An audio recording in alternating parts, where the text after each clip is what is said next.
Giyohvandlik bu shunchaki odat emas. Bu 21-asrning vabosi. Bugun dunyoda 350 millionga yaqin inson giyohvandlik domiga tushgan. Eng dahshatlisi ularning har 10-chisi o'smirlar. Har yili 500 mingdan ortiq odam ushbu illat qurboniga aylanadi. O'ylab ko'ring, bu oddiygina raqamlar emas. Bu singan taqdirlar, vayron bo'lgan oilalar, yo'qotilgan kelajaklardir. Afsuski, bu muammo O'zbekistonni ham chetlab o'tmayapti. So'nggi yillarda mamlakatimizda narko-jinoyatlar soni keskin oshib ketdi. Xususan, giyohvandlik va kuchli ta'sir qiluvchi moddalar muomalasi 2 baravarga, sintetik narkotiklar 7 baravarga oshgan.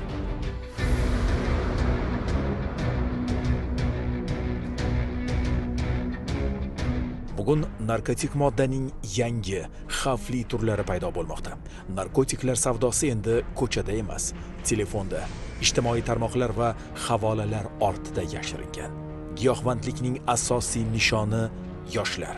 Markaziy Osiyo davlatlarida o'tkazilgan tadqiqotlar shuni ko'rsatadiki, 14 yoshdan 30 yoshgacha bo'lgan 6000 nafar yoshlardan 5% oxirgi 1 yil ichida giyohvandlik moddalarini iste'mol qilgan. O'ylab ko'r.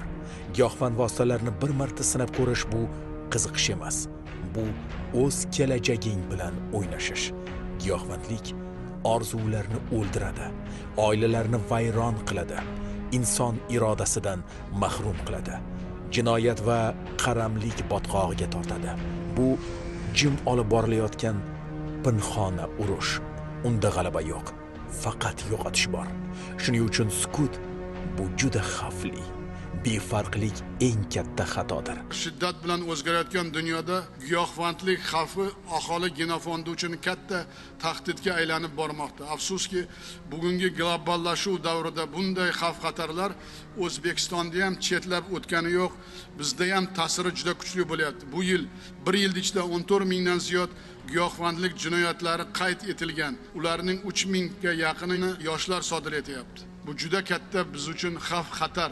Endi narko jinoyatlarga qarshi kurashni umummilliy harakatga aylantirib, jamiyatda bu illatga murosasiz muhit yaratamiz. Kim bu vazifani faqat huquq-tartibot idoralari ishi deb bilganlar adashadi. Yurtimizdagi har bir bola, har bir yosh bizning farzandlarimiz.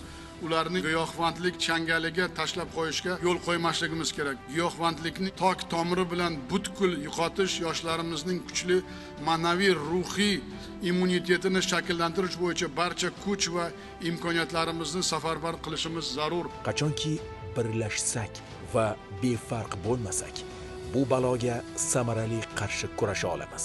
Giyohvandlikka qarshi kurash birgina davlatning emas, balki butun bir jamiyat vazifasi. Shu jumladan har bir yoshlarning shaxsiy tanlovi. Unutmang, yoshlik tanlov vaqti. Tanlov esa sizlarning o'z qo'lingizda.